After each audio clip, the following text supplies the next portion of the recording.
Make every night a wonderful journey, no matter where you are. Here is your harbor of the soul.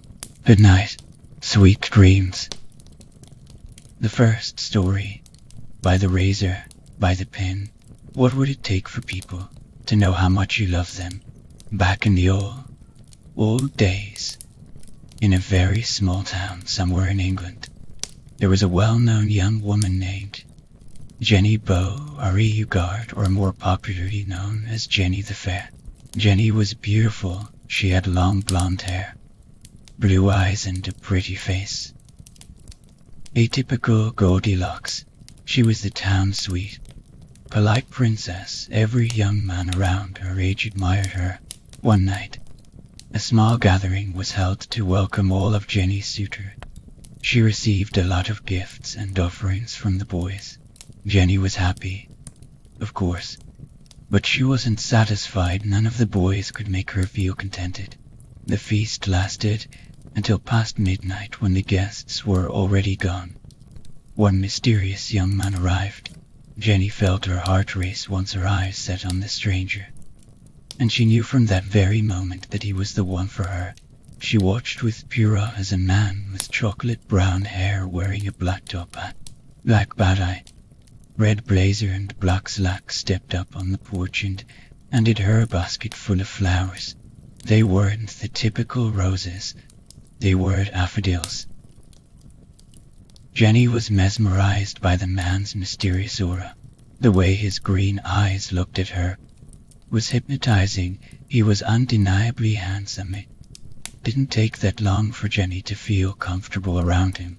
Leo was his name. Starting from that day, Leo visited Jenny every day to bring her chocolates and flowers. For some unexplainable reason, Jenny longed for Leo's basket of daffodils. They seemed to make her happy, elated, to be exact. Days passed by pretty quickly, and Jenny completely fell for Leo. But though she liked him very much, Leo's character was still a mystery to her. Leo never told her about his occupation and personal life. Whenever Jenny asked about it, Leo would just respond with an ominous smile and say, "True love doesn't question." Jenny had learned to ignore his cryptic personality eventually. What's important to her was that she loved Leo. As expected, Jenny and Leo's relationship became a talk in the town. Boys had stopped visiting her. They knew that they had no competition against the enigmatic young man from the nearby town. And besides, Jenny was so in love with him, everyone knew it. Leo knelt on his one knee in front of Jenny and pulled a ring out of the pocket of his signature red blazer. Grabbing Jenny's hand gently, he made an eye contact with her. "Will you marry me?" Jenny, with tears of joy spilling out of her eyes, answered, "I will." Then Leo stood up and hugged her, caressing her forehead. "I love you, my dear daffodil." Then he whispered something that Jenny wasn't able to hear clearly. Jenny ignored this and just hugged back. "I love you too." Jenny the Fair was about to become a wife. The whole town was happy for her. They set the wedding date on the last day of the month, so apparently they had a lot of time to prepare. The wedding would be the biggest and grandest in town. It would be a wedding of a lifetime. The town's princess would finally marry her prince. However, after the wedding proposal, Leo had stopped visiting Jenny. No one knew where he had gone. No one even knew where he lived. They just knew that he was Leo, and that he was a mysterious man from the nearby town. 3 weeks had passed and Leo hadn't given any sign of showing up. Jenny was already losing hope. Maybe Leo had already found someone better than her. Maybe he didn't love her anymore. Those thoughts kept Jenny up all night, crying. She loved Leo, and it hurt her to think that he would just abandon her for some unknown reason. She thought he loved her. One night, while Jenny was sitting on the porch, wallowing in her depression, She saw a familiar figure walk up to her, made a leap when she realized that it was her darling Leo, her one and only Leo. "I've missed you. I thought you weren't showing up anymore," Jenny cried, hugging Leo. Leo stroked her hair lightly and kissed her forehead. "I've been busy preparing the house for your moving in. I don't want you to be disappointed." Jenny smiled, tears brimming her eyes. "It doesn't matter as long as I'm with you. I'll be fine." Leo kissed her forehead again and said, "You love me, right? You love me no matter what happens, right?" Jenny gave him a confused look. "Yes." "And I will why?" Leo smiled. "Nothing, just asking. I love you, my daffodil." Jenny laughed. "I love you too." And so, the wedding took place and Jenny the Fair was married to Leo. Jenny had finally left her hometown and moved in with Leo. It turned out that Leo was living in a big Victorian house, but it was somewhere hidden in the heart of the woods. It was almost abandoned and forgotten. Jenny found out that Leo didn't have a family anymore and that he didn't have friends. She felt bad for her husband. She never thought that a nice, decent man like him could have such a lonely life.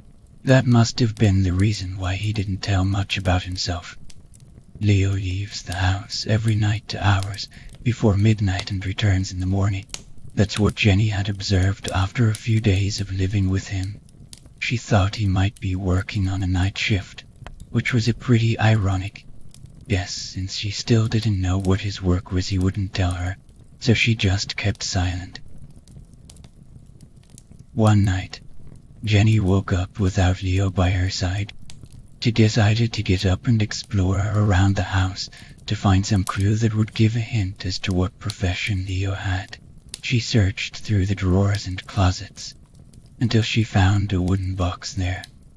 There's a carving on top of it that said, "What you see, what you hear, leave it here." Jenny opened the box and found a collection of safety pins and razor blades. She didn't know the significance of those appendages, so she just left them there. She walked around the house once again, searching for more clues. She went into every room until she stumbled upon a trapdoor in a secluded part of the house. Out of curiosity, she pried it open and found a staircase leading to a cellar. It was dark, so Jenny searched for a candle and lit it up. Then she took the stairs cautiously. There was a faint smell in the air that Jenny couldn't put a finger on. It was somehow familiar. Her footsteps echoed in the darkness with every step. When she reached the bottom, she noticed something on the floor. Bending down to study it, she realized that it was a daffodil. She raised her candle higher and saw a bed of daffodils before her that was the source of scent. All along, it made her feel a little sick. Still driven with curiosity, she decided to explore more. The daffodils were so many that Jenny wondered why her husband would dump them in that place. She went on until the bed of daffodils was already thick enough to reach her ankle. Then she stepped on something smooth and soft. Looking down to it and illuminating it with her candle, she saw a white cloth satin. Jenny traced its source and found that it was a dress worn by a decaying body of a woman. Jenny was wide-eyed, fear quickly possessing her body. The woman's skin was already dark, but it seemed like someone had been taking care of her. She appeared like a normal corpse, except her mouth was sealed by safety pins, and that there were razor blades stuck between her closed lids. Jenny held back the bile in her throat. She couldn't think of any reason why a decaying woman would be there without leading to Leo being pegged as insane, or a killer, a murderer. Jenny raised her candle higher. She bit back her tears when she saw a few more women also dressed in white and had mutilations lying on the bed of daffodils. Some even looked like they had just recently died, with fresh blood still flowing out of their eyes and mouths. Jenny couldn't take it anymore. She stormed out of that hellhole and went back to bed. She was suddenly afraid. Why would Leo do such thing? What if Leo did that to her? Forgetting about the horrible sight, Jenny forced herself to sleep. In the morning, she found herself locked within Leo's embrace. She trembled at the thought of her husband being a murderer, a sick murderer. He couldn't believe she was lying there on the bed face to face with him. "Good morning, my daffodil," Leo greeted as his eyes opened. "Gee, good morning." Jenny tried to smile. "How have you been?" Leo asked, caressing her face. "I'm fine." Jenny bit her lower lip, her eyes brimming with tears. "What's wrong?" Leo's brows furrowed. "Are you sick?" Jenny shook her head. "I'm fine." "Are you sure?" Leo pouted. "Is there something you want to tell me?" Jenny shook her head again. "Nothing." "Okay then." Leo smiled. Jenny didn't know what to do. She wanted to escape that place and tell the people about what she had seen. But she loved Leo too much to do it. She let it pass. Maybe it wasn't that bad after all. On the next day, a woman from Jenny's town came and told her very bad news. Jenny's father had been found dead in the woods. His eyes were full of razor blades, and his mouth was sealed shut by safety pins. Jenny was devastated when she heard about it. She knew Leo was the one who did it, but she didn't know why he would do that to her father. She didn't tell anyone what she had seen. She didn't deserve it. She cried out, all her tears, with Leo trying to console her. Now Leo could still pretend like he didn't do anything. Jenny didn't know, maybe he was that insane after all, but she was determined to keep the secret. He loved Leo that much, and like what he had always said, true love doesn't question. Jenny came to her father's wake. She reunited with her mother and stayed there with her for a few days. She couldn't bear to sleep in the same bed with Leo. At the meantime, she was too astounded to do it. The pain inflicted was still fresh. After her father's burial, she finally went back to Leo. He was, after all, her husband. She would always return to him when he found this out. Leo was so happy that he even prepared a special dinner for both of them. "I missed you, my daffodil. You don't know how happy I am that you're back," Leo said, smiling. Jenny just stared at the food served before her. She didn't know what to tell him. She was losing faith in him. How could he pretend like that? Leo, noticing Jenny's lack of energy, asked, "Are you all right? Is there something you want to tell me?" Jenny shook her head. "Nothing." That night, Jenny could only cringe in disgust as Leo's arm wrapped around her in her sleep. She hated him, but she loved him. She couldn't just turn him in. On the next day, the same woman that told Jenny about her father's death arrived once again and told her that her mother was dead. She had been found dead in her room on her bed with razors and safety pins all over her face. Jenny didn't take the news well. She ended up losing her consciousness when she woke up. She was already in the town hospital, with some of her friends watching over her. Leo had already done enough. Though she loved him very much, she had to turn him in. He should be stopped. "Where's Leo?" Jenny asked. "We don't know." Her friend shrugged. "Listen," Jenny said, voice shaking. "Leo is the one who killed my father and my mother. Actually, he is keeping the bodies of his victims in our house. You should send him to jail. He is a lunatic." Her friends didn't have a second thought anymore. They quickly reported to the police about what Jenny had told them. The police immediately searched for Leo in his residence, but he was nowhere to be found. The decaying bodies found in the cellar were retrieved and were given back to their own families for proper burial. Those girls were said to be married to a man named Leo, who was known in different last names at different places. After the said marriages with Leo, nothing was heard from the wives and their parents again, and Leo was never caught. Leo, or Leonor idea, was the only living heir of a very rich but complicated family in Gloucestershire. Nothing much was known about his past life, except for the fact that he had killed his parents after a failed marriage. After that, he had disappeared from the public. After knowing about the background of her husband, Jenny was afraid to see Leo again. He might kill her for turning him in. But a part of Jenny's mind wanted to believe that Leo would not hurt her because of his love for her. But the question was, did he even love her? Jenny now stayed at her aunt's house.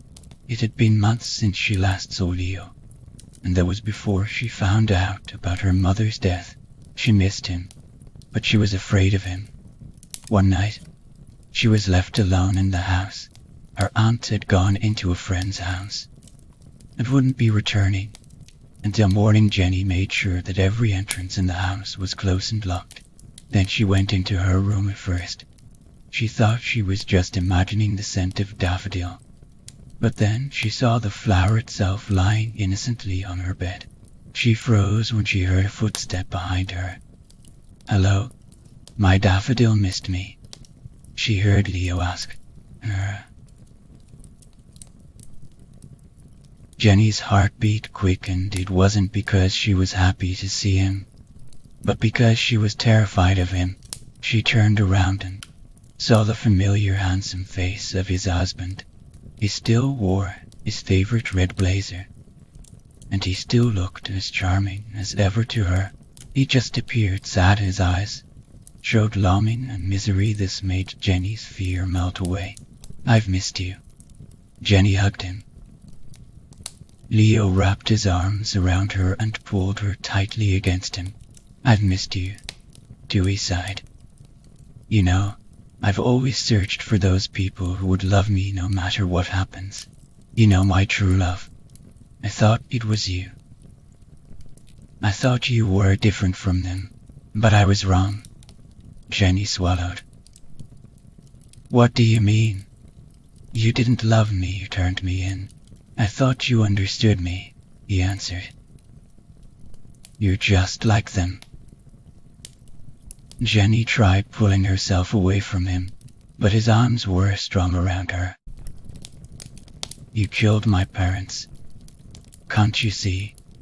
The root of a failing relationship comes from the parents themselves. And of course, I only did that to see if you're like those other women. I only did that to see if you really loved me to keep with yourself," Leo mumbled. Jenny's eyes widened. "How'd you know?" "I have my ways," Leo cut her off. "Now, if you can't keep a secret, then I shall make you." Jenny struggled to escape his arms, but, again, he was too strong. He pushed her to the bed and put a cloth over her nose and mouth. She inhaled the scent of daffodil. Only, it was too strong. It was making her sight spin. She suddenly lost the energy to fight back. She seemed to have lost her senses. All she felt was numbness. Though she was idle, she could clearly see Leo pulling out a bunch of razor blades and safety pins out of the pocket of his blazer. "You don't deserve such beautiful eyes," she heard him say as he picked up a razor. "They're not worthy of seeing secrets, just to tell about them." Then, without a warning, he plunged the metal into her right eye. Jenny didn't feel anything. She was too high to care. Then Leo impaled another razor into her left eye, completely disabling her sense of sight. She heard Leo chuckle. "Such a beauty. My daffodil, you'll be one of them soon." There was a long pause. "Now, I shall keep you silent forever. My love, you are not allowed to talk of nonsense anymore. Leo pierced the skin of Jenny's lips with a safety pin and sealed them. Julie added a few more and then smiled to himself, satisfied with his work. He sighed. You are now perfect. My dear Daffodil, the secret is now safely secured by the razors and pins. Too bad we didn't have a happy ending like what I've told you before. True love doesn't question. He stood up and lifted Jenny's limp body over his shoulder. But you questioned me. The second story. Ed and Eddie Lost episode. As you may know, the popular show Ed and Eddie has been running for a long time. However, between October 7th, 2003 and October 212,003, episode 34 was accidentally released 1 week before it was scheduled to. It was also known to some around the office the primary writer had been sick with the flu, and instead of going on to make episode 34, the show was supposed to replay episode 1 at 500 am Eastern. People reported a very disturbing new episode premiering on Cartoon Networks, and children weren't fortunate enough to see it. Apparently the quality of the episode was mediocre when held to the regular standards. Animation was choppy, sound was constricted, and very muffled reports of a line running up and down, similar to a crappy VHS tape, were received. Scenery was described as overwhelmingly dark and depressing without changing props and other background objects, stormy looking. Characters also behaved oddly instead of the normal goofy, hijinks-inspired personalities.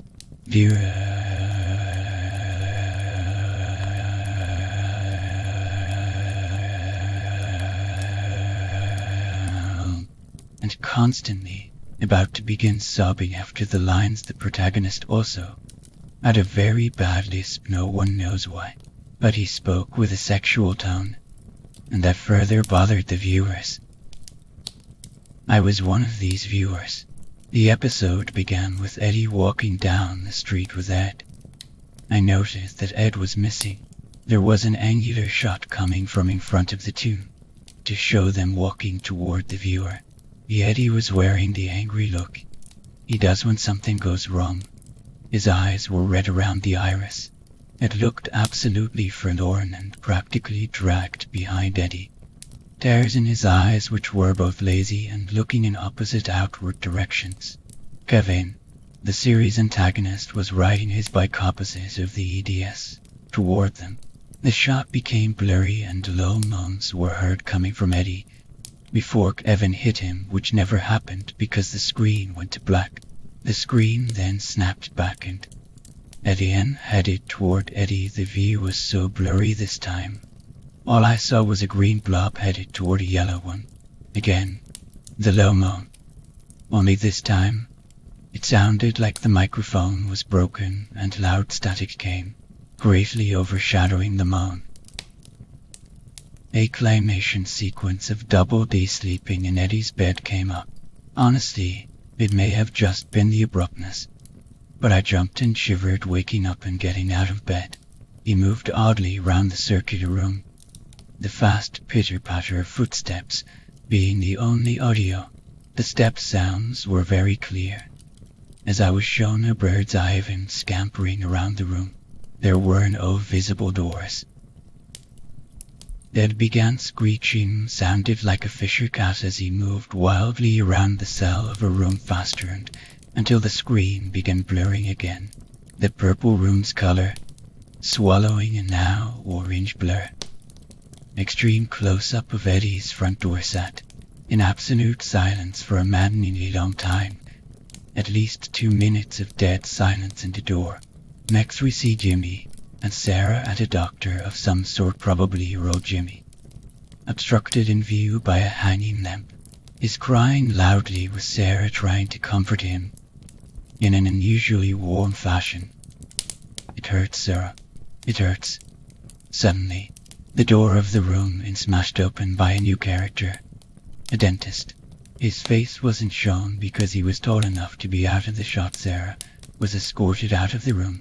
Jimmy was shown his headgear was mangled.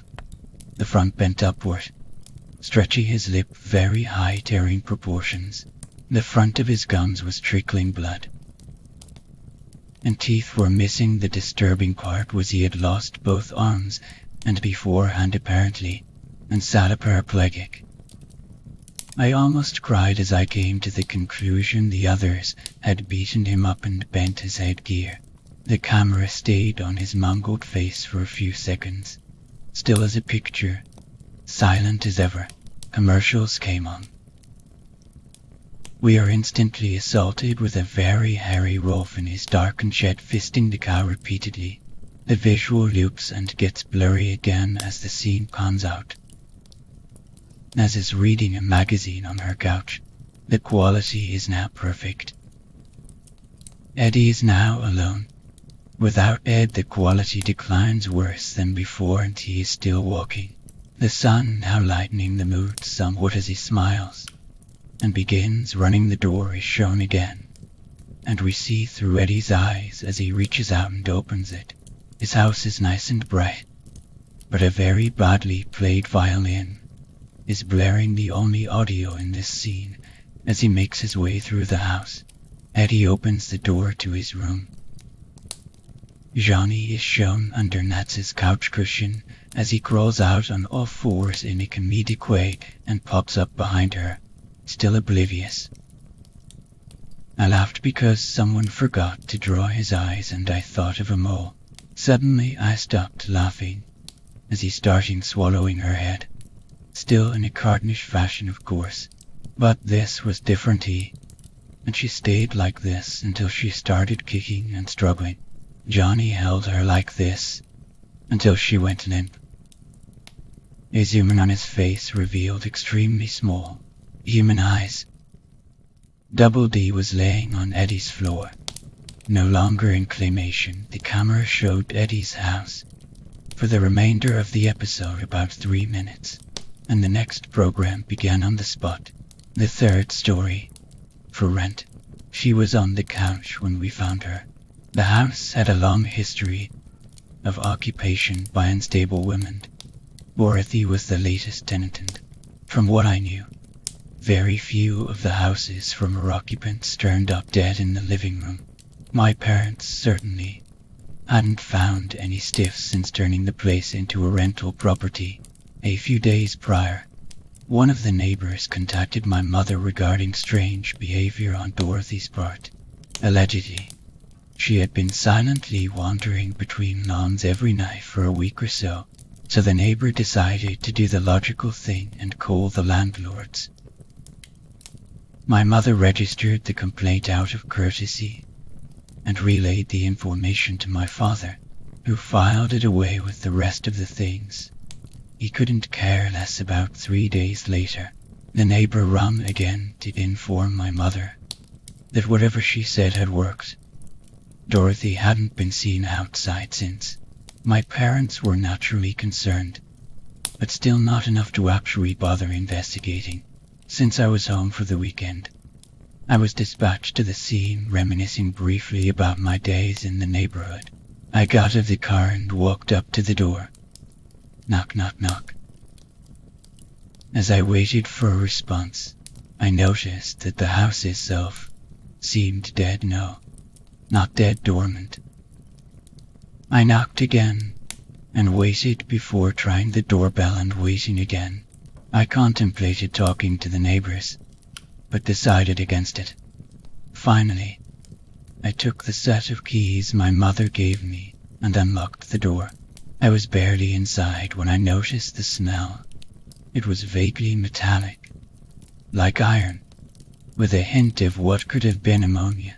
Undeterred, I pushed the door open and immediately realized why Dorothy didn't get up to let me in. She was strewn out on the couch wearing a sweatsuit, her head hanging off the side so that it hovered above a dry pile of vomit. Urine stained the white fabric and her forearms were posed almost unnaturally, as if she wanted to exhibit the jagged, vertical slashes on either wrist. Dried blood was caked along her arms, and dark trails of it led from the couch into the next room with a few thin, haphazard lines, which made me imagine that she was swinging her arms. The coffee table had been kicked askew, knocking over an empty handle of vodka and 2 bottles of hydrodocan. She couldn't have been dead for more than 36 hours, as could be expected. I was a little taken aback by the grim scene, however. A morbid curiosity told me to stick around. Opposite the mess was the television. It was on, the screen showing no signal, on a shelf under the TV set. She had a VCR. It was old and predated the VHS DVD combo thing. Something compelled me to press the eject button, and with an unhealthy sounding whir, the machine spit out a VHS tape. Silence of the Lambs. Nice. Following the strings of blood on the carpet, I proceeded into the next room. It was empty save for a setup for her computer. It was tremendously outdated. A bulky, khaki-colored monitor perched on a very plain wooden desk, with an equally cumbersome keyboard flecked with blood. I noticed there was no chair in the room, but in spite of this, there were indents in the carpet. One appeared as a white square in a circle of brownish red, suggesting that her wrist was against the chair leg as she sat. It was clear that she died via overdose, but why she'd been walking around so much after such grievous self-injury was lost on me, and I had a good amount of experience with suicide and self-destructs. Sparser paths of dark stains on the carpet led down the minuscule hallway into a spare bedroom. Curiously, there was a separate and pleasant stench in the room. I pulled the top of my shirt over my nose and glanced around. Nothing except for a tiny cage. It was the kind one would use to take cats or small dogs to the vet. There was some newspaper around the cage, but no sign of whatever animal it held. As I turned to leave, there was a sudden scratching from the closet. I took a moment to recover from my miniature heart attack and stepped over, tentatively sliding the closet door open. A small dog at Oxford was cowering in the corner. The opposite corner contained a pile of ducks and shit. Immediately, the little dog ran from the closet and into the cage. After about a minute spent trying to coax it out, I'd had about enough of that house. I strode back down the hallway to the living room, trying my hardest not to look at Dorothy, and headed out the front. I phoned the proper authorities and told them about the grisly scene inside, the dog included. A week later, my mother contacted me at college, telling me to come home again for the weekend so that I could help her and my brother remove the blood-stained shit street carpet. During the process, I made a few offhand remarks about the nature of the situation. I mentioned the dog in the closet, the missing chair, and Silence of the Lambs. My brother thought it was a little weird, but my mother remained stoic until the job was finished. That following week, I returned to the house of my own accord to walk around and try to remember any specific events from when my family lived there. Unfortunately, though, even with my photographic memory, it was difficult to dredge up things that happened when I was 2 years old. Certain rooms did trigger certain memories, though. I remembered being in first grade, playing with some toys as my mother showed the place to a potential tenant. I shuddered, realizing I had been in the same exact spot of Dorothy's missing chair. But another thought soon popped into my head. I remembered who moved in after that. An obstinate French woman named Marie. Who the hell was renting before her, though? And why did they leave? Unable to assemble a timeline in my head, I was reabsorbed into my memory. I had been playing primarily with X-Men action figures, imagining some story involving a giant spider. When Iceman's arm broke off at the elbow, it was upsetting. Walking through to the kitchen, I found myself 19 years gone, listening to my mother speak on the phone with someone. Earlier, my dog at the time had bitten a neighbor.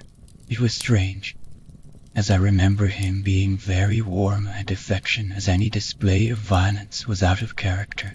As I brought myself back to the present, something troubling dawned on me. I had no memories of the dog from that time period. Every memory took place at my current residence. Immediately, I connected the dog's behavior to his location. Come to think of it, I had a cat then. He was old, possibly 15 when I was born, but even as he got older he was a fighter. He was a fearless, however. At the new house, my father once related a story of a sudden thudding noise that scared the cat out of the house.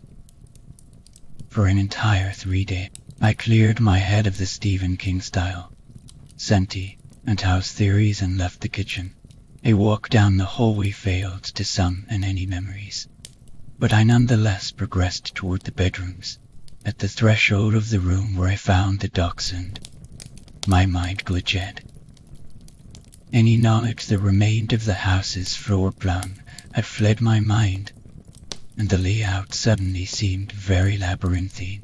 Most unsettling of all, I no longer had any memories of living there. Only a hazy sense of familiarity, like the fragments of some distant dream. The space past the door frame was dizzying to the point of vertigo. I looked back down the hallway. The way I came it had changed, in the same outlandish manner as the room before me, and as I gazed past open doors leading to the kitchen, I felt as if I was looking over the side of a building, judging the distance between me and the ground. Move, walk, just lift one foot and put it in front of the other, focusing on the top of my shoe. I raised my right foot from the ground with some effort. I took a step forward, bringing me through the threshold and into the room in front of me. Just as startlingly as it changed, the environment shifted back to normal. I was still staring at my feet and noticed a dark stain on the wood of the floor, previously hidden by the suicide-soiled carpet. It was relatively small, but its presence was annoying. And it could have signified a mold problem. My eyes were fixed on the spot for a second, as I imagined my mother bitching to me about mold in the wood. Soon enough, though, I noticed another blemish on the hardwood, then another.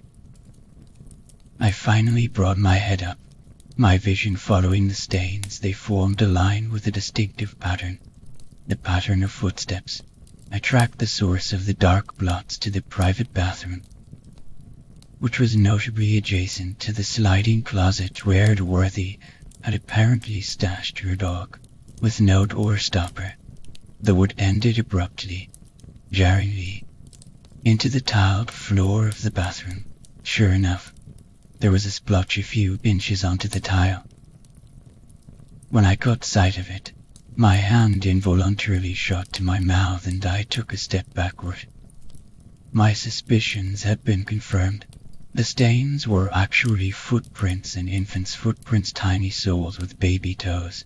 The ball and heel of certain prints were inconsistent, fading inward as they proceeded. I supposed it would make sense if the child was tracking in some kind of liquid. Disturbingly, the prints continued forward into the shower, circled around one side of the tub, then finally stopped, as they lead directly into the drain. I knelt down and scraped at one of them with my fingernail, but the mark might as well have been burned into the surface. I reached toward the faucet to turn the water on. The pipe scuffed and sputtered like a dying automobile, paused for a second, and began unsystematically spitting rusty water. Predictably, the water did nothing. I turned the faucet back to the off position this time. It made a sickly gurgling noise. After another short delay, the murky spray stopped, as I watched the liquid form into little whirlpools around the drain. I had a vision of myself in the same spot, perhaps 20 years prior when I was an infant, with so many other mysteries accumulating. I was unwilling to dismiss this as a coincidence. I pulled myself away from the tub and cleared out from the bathroom. A quick walk into the other bedroom produced nothing interesting, meaning there was only one place I hadn't revisited: the basement. Before I had both feet back in the hallway, my determination to investigate the basement was cut short. Something was wrong. The old house didn't have a basement, did it? This house had no answers, only questions upon questions. Finally, I gave in and returned to my family's current residence to see if my mother could provide any insight. As it happened, her knowledge of the house's history was rudimentary at best, but she had a mental record of every tenant since my family had moved, including the reasons they'd left. My first thought was to ask about the woman who was renting right before Marie. The answer left me somewhat shaken. The woman's name was Marian, and she lived there for about a year, up until the accidental death of her infant daughter. My mother was able to speak to Marian briefly after it happened, but Marian was almost catatonic and continually repeating she'd just taken her first steps. According to the police, the daughter had drowned in the bathtub. My second question was in regards to Dorothy, and my mother informed me that there was an update on the case. Very shortly before our estimated time of death, Dorothy had sent an email to her parents, apologizing for what she was about to do, and went on to explain that she secretly had an abortion and was racked with guilt to the point where she was having hallucinations of a baby girl giggling and playing in one of the bedrooms. After finally hearing this, there were only two major things that continued to bug me. 1. I still had no idea where Dorothy's chair had gone. 2. I could faintly remember taking a bath in the old house, probably about 6 years before Marian moved, and there were already footprints in the bathtub. As you probably noticed, many questions are left unanswered at the end of the story, and there's no actual resolution, nor is there any explanation given for the nature of the house. The reason for this is that the story is a retelling of actual events, related back to the reader from my own memory. This is also the reason for the inconsistency in the narrative. Some images and feelings can be recalled more vividly than others, and are written with accordingly vivid detail and concrete language.